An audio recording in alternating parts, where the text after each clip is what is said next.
বন্ধুরা, আজকে লাইভ মার্কেটে আপনাদের সামনে এসেছি। গতকাল আপনাদেরকে নিফটি ব্যাংক নিফটির একটা প্রেডিকশন দিয়েছিলাম যে more time testing of a zone will make the zone weaker. কাল বলেছিলাম যে একটা নির্দিষ্ট জোনকে যদি বারবার টেস্ট করে তাহলে সেই জোনটা উইক হয়ে যায়, দুর্বল হয়ে যায়। তো দেখুন, তার প্রমাণ কিন্তু এখানে আপনারা পেয়ে যাচ্ছেন। কালকে এই জোনটাকে অর্থাৎ 22,616 থেকে 18 এই যে জোনটা, এটা একবার দুবার তিনবার টেস্ট করা হয়েছিল। টেস্ট করার পর আজকে কিন্তু এই জোনটাকে হল্ড করার পর ব্রেক করেছে। এরপর এক্সপেকটেশন কি থাকবে? এরপর যেহেতু এটাকে সাপোর্ট বিকাম রেজিস্ট্যান্স, এখানে প্রথমে রেজিস্ট্যান্স ছিল, রেজিস্ট্যান্স বিকাম সাপোর্ট, এটাকে ব্রেক করে এসেছে। তার ফলে এখান থেকে যারা বাই করেছিল সেই সমস্ত বায়াররা কিন্তু তারা ফেসে গেছে। এরপর এই বায়াররা কি করবে? এখান থেকে এক্সিট করতে চাইবে। আর এক্সিট করতে চাইলে ওদেরকে সেল করতে হবে, তাহলে হিউজ পরিমাণে সেল হবে। এবং এটা ডেলি সাপ্লাই জোন আছে এবং প্রাইস 75 মিনিট সাপ্লাই জোন থেকে আসছে। তাহলে একটা এখানে সাপ্লাইয়ের প্রেসার আছে প্রচণ্ড সেলিংয়ের। তো মার্কেট এখান থেকে ফল করে যাবে, দেখুন, ঠিক আছে? এখান থেকে ফল করার সম্ভাবনাটাই বেশি। এই যে সাপোর্ট রেজিস্ট্যান্স বিকাম সাপোর্ট যেটা আছে, এইখানে পুনরায় রেজিস্ট্যান্স নেবে। রেজিস্ট্যান্স নেওয়ার পর মার্কেট কিন্তু ফল করে যাবে। ফল করে গিয়ে মার্কেট আসবে ঠিক এটা পর্যন্ত, অর্থাৎ আপনাদেরকে বলে দিচ্ছি আমি, এই ডিমান্ড জোন পর্যন্ত আসবে 22,520 থেকে 530 এর মধ্যে মার্কেট এখানে পর্যন্ত ফল করবে। তারপর ডিমান্ড জোন থেকে পাওয়ার নিয়ে আবার মার্কেট আপ সাইডে যাবে, ঠিক আছে? তো দেখুন, সাপ্লাই জোন থেকে অলরেডি মার্কেট ফল করে গেছে। আপনারা জানেন যে সাপ্লাই জোন থেকে মার্কেট ফল করে এবং ডিমান্ড জোন থেকে মার্কেট আপ সাইডে যায়, ঠিক আছে? তো এখানে রেজিস্ট্যান্স নাও সাপোর্ট, এটাকে ব্রেক করেছে। এখন আমার এক্সপেকটেশন হচ্ছে মার্কেট এখানেই রেজিস্ট্যান্স নিয়ে আবার ফল করে যাবে। তো চলুন সঙ্গে থাকুন, দেখা যাক কি হয়। দেখুন, মার্কেট কিন্তু যথারীতি ফল করতে শুরু করে দিয়েছে। আমি বলতে না বলতেই দেখুন অনেকটাই ফল করে গেল।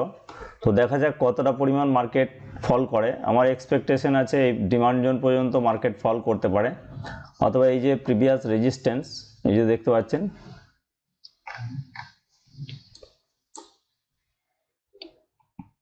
প্রিভিয়াস সাপোর্ট 22,560 এই পর্যন্ত, 22,560 থেকে 61 এই পর্যন্ত মার্কেট ফল করতে পারে।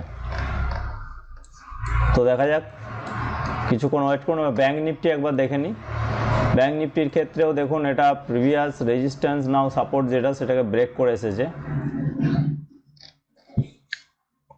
ব্যাংক নিফটিও ব্রেক করেছে। এবার ব্যাংক নিফটি কি করবে? ব্যাংক নিফটিও এখান থেকে সাপোর্ট নিতে পারে, রেজিস্ট্যান্স নিতে পারে। এখান থেকে 49,100 এখানে রেজিস্ট্যান্স নিয়ে আপনার মার্কেট কিন্তু ডিমান্ড জোনের মধ্যে প্রবেশ করবে। ডিমান্ড জোন থেকে পাওয়ার নিয়ে মার্কেট আবার আপ সাইডে যাওয়ার চেষ্টা করবে। তো দেখুন, নিচের থেকে এখানে রিজেকশন পাওয়া যাচ্ছে, অর্থাৎ 49,100 যে লেভেলটা আছে, 49,100 একটা রাউন্ড নাম্বার, আপনারা জানেন। এখান থেকে কিন্তু মার্কেট আপ সাইডে যাওয়ার চেষ্টা করছে। নিচের থেকে রিজেকশন বেশি আসছে, তার এখানে বাইং প্রেসার বেশি আছে। কিন্তু যেহেতু মার্কেট প্রিভিয়াস সাপোর্টকে ব্রেক করে এসেছে, তো এখান থেকে যারা বাই করেছিল তারা রীতিমতো একটা ফেসে গেছে। এরপর ওরা এক্সিট করতে চাইবে, নো প্রফিট নো লসে। সেক্ষেত্রে সেলিং প্রেসার একটা ক্রিয়েট হলে মার্কেট কিন্তু নিচের দিকে কিছুটা আসবে এবং ডিমান্ড জোন থেকে পাওয়ার নিয়ে আবার মার্কেট আপ সাইডে যাওয়ার সম্ভাবনা আছে। তো দেখা যাক, মার্কেট এখান থেকে ফল করার সম্ভাবনাটাই বেশি, আমি যেটা এক্সপেক্ট করছি। এখান থেকে ফল করে আবার ডিমান্ড জোন পর্যন্ত এসে আবার মার্কেট আপ সাইড যাবে। ঠিক এই জায়গায় রেজিস্ট্যান্স নিয়ে মার্কেট ফল করবে, ফল করার পর আবার আপ সাইডে মার্কেট যাবে। এই ডিমান্ড জোন এবং সাপ্লাই জোনের মধ্যে আজকে কিন্তু মার্কেট একটা থাকার সম্ভাবনা আছে। তো চলুন ওয়েট করা যাক, দেখা যাক কি হয়। আর একটা কথা আপনাদেরকে বলে রাখি, মার্কেট সাপ্লাই জোন থেকে নেমে আসছে। তো এখানে দেখুন, এই ক্যান্ডেলটার যদি রিজেকশন না থাকতো, রিজেকশন যদি খুব বেশি না থাকতো, তাহলে কিন্তু এটা একটা ইনসাইড ক্যান্ডেল ছিল। এবার আপনারা জানেন যে ইনসাইড ক্যান্ডেলের লো ব্রেক যদি করে তাহলে সেখানেও একটা ট্রেড হয়। তো এটা ইনসাইড ক্যান্ডেল ধরা যেতে পারে, ইনসাইড ক্যান্ডেল অবশ্যই এটা, কারণ এই ক্যান্ডেলের ওপেনিং এবং ক্লোজিং, ঠিক আছে, এই ক্যান্ডেলের হায়েস্ট যেটা দেখতে পাচ্ছেন, হাই এবং লো এর মধ্যেই কিন্তু এই ক্যান্ডেলের ওপেনিং এবং ক্লোজিং, এই গ্রিন ক্যান্ডেলটার। তো মাদার ক্যান্ডেল যদি রেডটাকে ধরা হয়, এর হাই এবং লো এর মধ্যেই কিন্তু এই গ্রিন ক্যান্ডেলের ওপেনিং এবং ক্লোজিং আছে। এবং এখানে হাই লোটাও আছে, তাহলে সেই সূত্রে এটা একটা ইনসাইড ক্যান্ডেল, এবং সাপ্লাই জোন থেকে যেহেতু আসছে ইনসাইড ক্যান্ডেলের ট্রেড নেওয়া যেতে পারে, কিন্তু নিচের থেকে বাইং প্রেসার বেশি থাকার কারণে এটা আমরা ইনসাইড ক্যান্ডেল থাকলেও ট্রেডটা নেব না, কারণ কনফ্লুয়েন্স না থাকলে ট্রেড নেওয়া যাবে না। একদম নিট অ্যান্ড ক্লিন একদম কনফার্ম ট্রেড হতে হবে, তাহলে আপনার প্রফিট হবে, না হলে লস হতে পারে। এখানে অ্যাগ্রেসিভলি কিছু করা যাবে না, সব কিছু ফর্মুলা বেসিসে নিতে হবে। তো চলুন ওয়েট করা যাক, দেখা যাক কি হয়। তো এই মুহূর্তে 10:54 বাজছে, ঠিক আছে, এবং আমি এখানে 10 মিনিটের টাইম ফ্রেমে সেট করে রেখেছি, তাহলে 10:55 এই ক্যান্ডেলটা কিন্তু ক্লোজিং দেবে, ঠিক আছে। তো 10:55 এই ক্যান্ডেল যদি 22,626 নিচে ক্লোজ দেয়, তাহলে মার্কেট কিন্তু ডাউন সাইডে যাওয়ার সম্ভাবনাটাই বেশি থাকবে। আর যদি এর উপরে এই লাইন যেটা আমি দিয়ে রেখেছি এর উপরে ক্লোজ দেয়, তাহলে মার্কেট কিন্তু আবার সাপ্লাই জোন থেকে পাওয়ার নিয়ে আবার ফল করবে, আর না হলে ডাইরেক্ট এখান থেকেই ফল করে যাবে। তো দেখুন ঠিক 22,629 এর মধ্যেই ক্লোজিং দিয়েছে এবং লাইনটার মধ্যেই ক্লোজিংটা দিয়েছে। তো দেখা যাক, এক্সপেকটেশন তো আছে এখান থেকে ফল করবে, ওয়েট করুন কি হয় দেখা যাক। তো দেখুন বন্ধুরা, আমি বলেছিলাম যে এখান থেকে ফল করবে, মার্কেট কিন্তু এখান থেকে ফল করে গেল, ডিমান্ড জোনে অলরেডি টাচ করে গেছে। ডিমান্ড জোনে টাচ করা মানে ডিমান্ড জোন থেকে পাওয়ার নিয়ে মার্কেট কিন্তু আবার আপসাইড যাবে, আপনাদেরকে এটাও বলেছিলাম। তো মার্কেট কিন্তু ফল করে গেছে, ঠিক ওই জায়গাতেই সাপোর্ট নিয়েছে, দেখুন যেখানে আমি বললাম প্রিভিয়াস রেজিস্ট্যান্স নাও সাপোর্ট, ঠিক সেই জায়গায় সাপোর্ট নিয়ে ফল করে গেছে, ঠিক আছে। তো নিফটিও ফল করেছে এবং ব্যাংক নিফটিও ফল করেছে। এই যতটুকু ফল করেছে, এটা 49,136 ছিল, আপনার 49,000 পর্যন্ত এসছে টোটাল, মানে 136 পয়েন্ট এখানে কিন্তু ফল করে গেল, 136 পয়েন্ট। এবার 49,000 রাউন্ড নাম্বার, এবং তার সঙ্গে এটা হচ্ছে আপনার ডিমান্ড জোন, ঠিক আছে, ডিমান্ড জোন, এবং এখানে আছে প্রিভিয়াস রেজিস্ট্যান্স নাও সাপোর্ট। প্রিভিয়াস রেজিস্ট্যান্স ছিল এখানে, এবং তারপরে এটা সাপোর্ট নিয়ে মার্কেট আপ চলে গেছে। তো অনেকগুলো কনফ্লুয়েন্স পাওয়া যাচ্ছে, এবার এখান থেকে পাওয়ার নিয়ে মার্কেট কিন্তু আপসাইড চলে যাবে, কারণ কি এখানে প্রিভিয়াস রেজিস্ট্যান্স ছিল, দেখুন প্রিভিয়াস রেজিস্ট্যান্স এরপর আবার এখানে সাপোর্ট হয়ে গেছে, তারপর এটা হচ্ছে ডিমান্ড জোন, 75 মিনিটসের ফ্রেশ ডিমান্ড জোন। মার্কেট এখানে একবারও আসেনি ডিমান্ড জোন তৈরি করার পর। তো এই ডিমান্ড জোন থেকে পাওয়ার নিয়ে মার্কেট এবার আপসাইড, ঠিক আছে, যেতে পারে, আর না হলে মার্কেট আরও ফল করে ডিমান্ড জোনের ভেতরে যদি কোনো ইনগালফ ক্যান্ডেল পাওয়া যায় বা ইনসাইড ক্যান্ডেল বা ট্রেন্ড লাইন ব্রেকআউট হয়, তাহলে আমরা এখান থেকে ট্রেডটা নিতে পারি। তো এই মুহূর্তে ট্রেড নেওয়ার মতো কোনো সিচুয়েশন দেখতে পাওয়া যাচ্ছে না, ডিমান্ড জোন আগে আসুক, ডিমান্ড জোনের ভেতরে যদি কোনো ইনগালফ বা ইনসাইড বা ট্রেন্ড লাইন ব্রেকআউট পাওয়া যায়, তাহলে ট্রেড অবশ্যই পাওয়া যাবে। তো ওয়েট করুন, আমি বলেছিলাম ফল হবে, তো ফল হয়েছে। তো এগুলো আমি বললেই যে ফল হবে তা নয়, অ্যাকচুয়ালি শেয়ার মার্কেট একটা টেকনোলজি, এবং এটা হচ্ছে টেকনিক্যাল অ্যানালাইজের ব্যাপার আছে। তো টেকনিক্যাল অ্যানালাইজ যদি ঠিকঠাক করতে পারেন, অবশ্যই আপনি নিজেও বলতে পারবেন। তো যেটুকুই ফল হয়েছে 135-36 পয়েন্ট, তো এখানেই যদি ট্রেড নেওয়া হতো অনেক টাকা, মানে 100 কোয়ান্টিটি নিলেও আপনার প্রায় 13,000-14,000 টাকা হয়ে যেত, ঠিক আছে। ব্যাংক নিফটিও same situation, more testing of a zone will make the zone weaker. বলেছিলাম গতকাল যে একটা জোনকে যদি বারবার টেস্ট করে তাহলে সেটা উইক হয় এবং সেটা ভেঙে দেওয়ার সম্ভাবনা বেশি থাকে, আজকে সেটাই করলো, মার্কেট কিন্তু ভেঙে দিয়েছে, তারপর এখানে সাপোর্ট নিয়ে মার্কেট নিচে নেমে আসছে রেজিস্ট্যান্স নিয়ে। দেখুন এখানে নিফটি 50 নামতে শুরু করেছে এবং ব্যাংক নিফটি অলরেডি নেমে 75 মিনিটসের ডিমান্ড জোনকে টাচ করে ফেলেছে। ডিমান্ড জোনে টাচ করা মানে আপনারা জানেন যে ডিমান্ড জোন থেকে যে ইনস্টিটিউশনের পেন্ডিং অর্ডার থাকে, সেই পেন্ডিং অর্ডার যদি একবার আপনার ট্রিগার হয়ে যায়, তাহলে মার্কেট কিন্তু আবার এখান থেকে আপসাইড মোমেন্টাম নিয়ে নেবে। এবং তার আরও কনফ্লুয়েন্স হলো এটা 49,000 একটা রাউন্ড নাম্বার আছে, এবং আরও কনফ্লুয়েন্স হলো প্রিভিয়াস রেজিস্ট্যান্স নাও সাপোর্ট। চলুন একটা হরাইজন্টাল লাইন টেনে আপনাদেরকে দেখিয়ে দিই। এই যে প্রিভিয়াস রেজিস্ট্যান্স নাও সাপোর্ট দেখতে পাচ্ছেন, প্রিভিয়াস রেজিস্ট্যান্স নাও সাপোর্ট, এখানে এই যে প্রিভিয়াস রেজিস্ট্যান্স নাও সাপোর্ট, এবং এখানে প্রিভিয়াস রেজিস্ট্যান্স নাও সাপোর্টের কাজ করছে।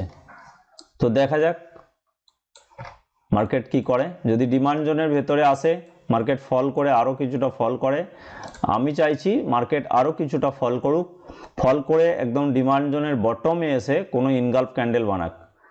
ইনগালফ ক্যান্ডেল বানালে এখান থেকে ট্রেড নেওয়া যাবে। আর তাছাড়া ওয়েট করুন, যদি এ তো ডিমান্ড জোন থেকে পাওয়ার নিয়ে নিয়েছে, এবার যদি আপসাইড মোমেন্টাম শুরু করে এবং রাস্তায় যদি কোনো ইনসাইড ক্যান্ডেল পাওয়া যায় তাহলে সেখানেও ট্রেড নেওয়া যেতে পারে।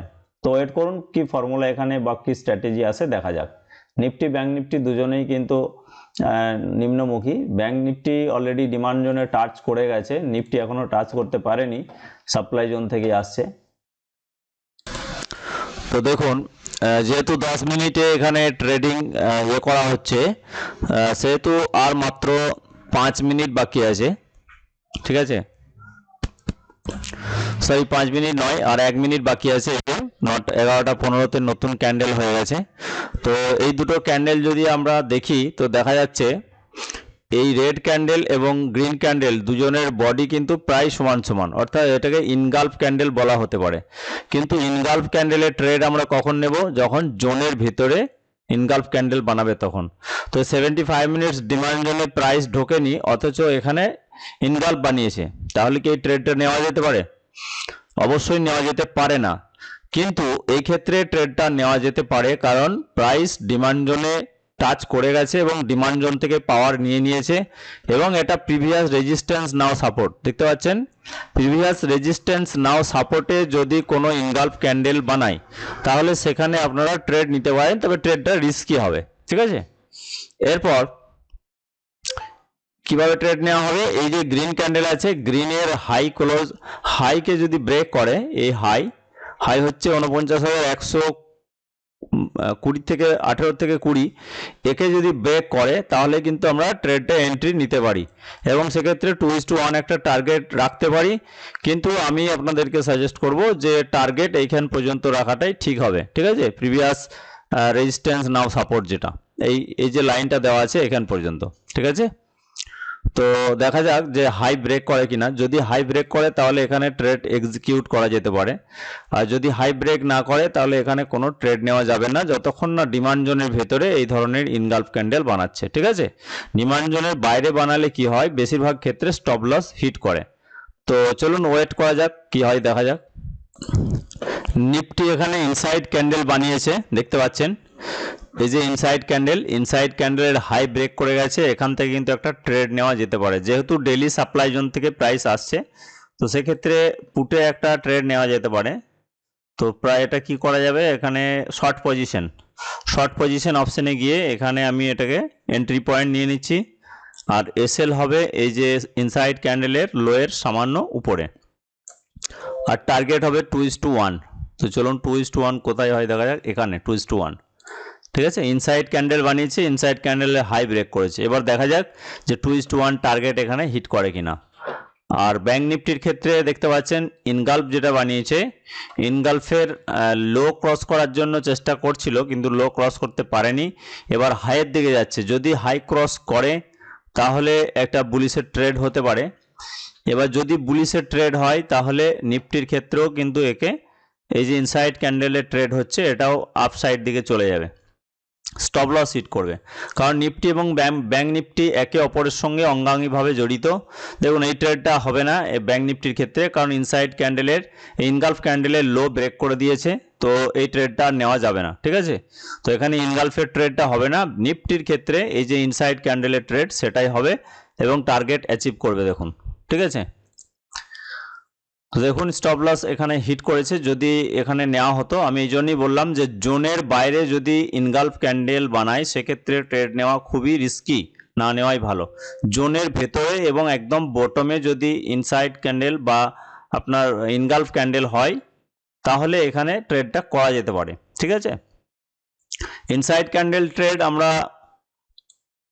কখন নেব? যখন ডিমান্ড জোন থেকে প্রাইস বেরিয়ে যাবে এবং র্যালি করবে, তখন ওই রাস্তাতে যদি আমরা ইনসাইড ক্যান্ডেল পাই তাহলে ইনসাইড ক্যান্ডেলের ট্রেড করা যেতে পারে। ইনগালফ ক্যান্ডেল একমাত্র জোনের ভেতরে একদম বটমে। এখানে ইনসাইড ক্যান্ডেল দেখুন নিফটির ক্ষেত্রে একদম পারফেক্ট ট্রেড দিচ্ছে, ইনসাইড ক্যান্ডেলের লো ব্রেক করেছে এবং ট্রেড কিন্তু টার্গেটের দিকে আসছে, 2:1 টার্গেট। দেখা যাক কতক্ষণে হিট হয়, আপনারা সঙ্গে থাকুন। আমার তো মনে হচ্ছে একটা ক্যান্ডেলেই টার্গেট অ্যাচিভ করে দেবে। দেখুন যেভাবে নামছে নিফটি, একটা ক্যান্ডেলে হয়তো টার্গেট অ্যাচিভ হয়ে যেতে পারে। নিফটি ব্যাঙ্ক নিফটি দুজনেই ফল করলো। তাহলে আমি প্রথমে যেটা গতকাল বলেছিলাম যে more time testing of a zone will make the zone weaker, সেটা কার্যকরী হয়েছে। একটা জোনকে বারবার টেস্ট করলে উইক হয় এবং সেখান থেকে ব্রেক করলে নিচের দিকে নামে।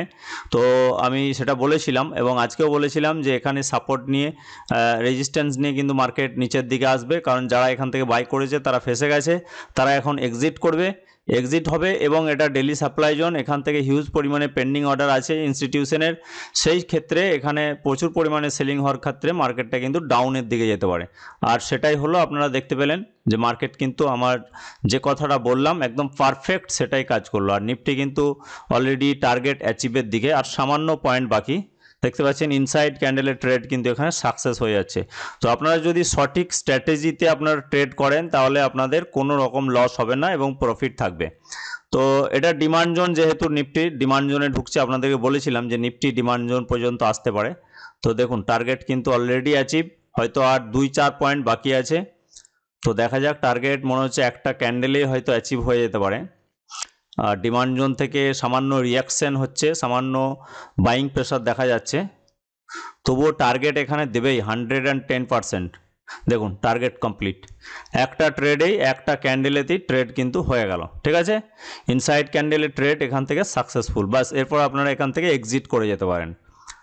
এরপর ব্যাঙ্ক নিফটিও দেখুন ডিমান্ড জোনে ঢুকে গেছে। এবার ডিমান্ড জোনে যদি কোনো ইনগালফ ক্যান্ডেল বানায় এই ধরনের, তাহলে আপনারা এখান থেকেও ট্রেড নিতে পারবেন।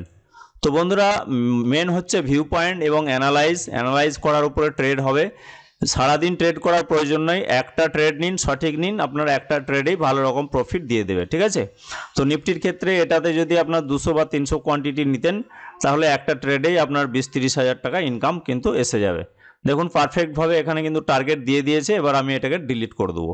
ঠিক আছে, তো বন্ধুরা আগামীকাল আবার আপনাদের সঙ্গে দেখা হবে পরের ভিডিওতে। সকলে ভালো থাকবেন, সুস্থ থাকবেন।